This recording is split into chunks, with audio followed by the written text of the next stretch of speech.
está ahí. Sí, preguntaron por mí y están pues diciendo, ¿no? Que si ya tenía rato que no. De la misma onda de las del año pasado. Sí. Y pues son cosas que a veces son muy directas, otras son muy sutiles, ¿no? Cuando nos han hecho llamadas aquí a la oficina, acabamos de recibir la última, pues son señales, ¿no? De que tu trabajo está molestando a alguien, ¿no? De que no estamos pues tal vez siendo muy cómodas para algunas autoridades, para algunas empresas. Mi nombre es Sara Méndez, soy antropóloga, coordino el Comité de Defensa Integral de Derechos Humanos Govisha, Asociación Civil. Estamos en la ciudad de Oaxaca. Bueno, nosotros hemos estado acompañando a San Dionisio del Mar, que ahorita se ha conformado, bueno, han tenido muchos conflictos justo a raíz del intento de instalación del parque eólico de Mareñas Renovables. La comunidad se dividió y a la fecha se mantiene con una situación de división interna fuerte. Nosotros seguimos ahí acompañando a uno de los grupos que se llama ahora Defensores del Mar. Y estamos acompañando también a la Asamblea Popular del Pueblo Juchiteco. Están en Juchitán, se logró parar la construcción, sin embargo, bueno, el parque se inició, abrieron otro camino, entraron por otro lado y instalaron sus torres y el parque está concluido, ¿no? Sin embargo, hay una voz crítica, ¿no? Dentro de la comunidad de Juchitán, que es la Asamblea Popular del Pueblo Juchiteco, que sigue pues manteniendo su posición crítica respecto a la manera en que las grandes empresas y el gobierno mexicano están instalando los parques eólicos, especialmente sin consulta. Pues ha sido todo un proceso largo, ¿no? Creo que la entrada de los grandes capitales en la región Pacífico Sur, ¿no? Que es toda esta zona de México, Centroamérica, pues tiene que ver con la adopción de un nuevo modelo económico, el tema del neoliberalismo. Actualmente hay 20 parques eólicos en la zona del Istmo.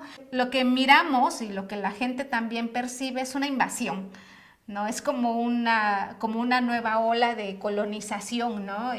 Y bueno, adicionalmente muchas de estas empresas son españolas. Supimos de la consulta en Juchitán para la instalación del Parque de Eólica del Sur el año pasado. Entre las autoridades se han organizado para ir generando este proceso, donde la comunidad pues ha tenido muy poca participación, casi nada, ¿no? Desde el mes de noviembre del año 2014 hemos estado acompañando el proceso de consulta. Este es el primer proceso de consulta que se hace después de la reforma energética, ¿no? Ha habido procesos de consulta en México previos a la reforma. Ahora con la reforma están obligados a hacer la consulta. Hay mucho interés en qué va a pasar con esto. Los inversionistas del Parque de Eólica del Sur también están muy interesados en ver cómo va a terminar esto, pues, ¿no? Ese proyecto en específico tiene financiamiento del Banco Interamericano de Desarrollo, del BID, y el BID también está muy interesado en ver cómo concluye este proceso de consulta. Pues en la medida en que ha habido tantas amenazas, tantos incidentes de seguridad hacia las personas que están dando su opinión en la consulta, nosotros decimos como misión de observación hemos sostenido que no es una consulta libre. Y dentro de este proceso de acompañamiento, pues ha habido momentos también muy duros, muy difíciles, ¿no? Y siempre es difícil cuando los compañeros reciben amenazas, cuando te lo están contando, ¿no? Pues son muy diversos sus oficios, es gente sencilla sobre todo, ¿no? Y eso es la parte que a nosotros como organización pues también nos compromete.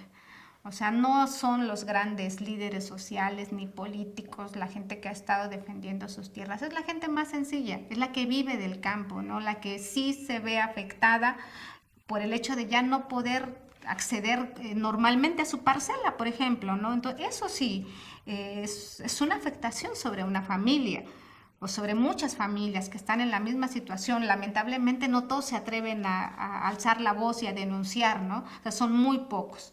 Son muy pocos y muy pocas quienes denuncian las agresiones, las amenazas y las intimidaciones. Entonces, por esa gente es que nosotras seguimos todavía trabajando en el Istmo de Tehuantepec. Y nuestra labor como organizaciones de derechos humanos será decirle a la comunidad internacional, documentar y esperamos también de la comunidad internacional una respuesta y una reacción también a eso que se documente. Creo que el gobierno mexicano a veces está más preocupado por su imagen fuera del país que por realmente cumplir y ser garante de los derechos humanos dentro de nuestro país.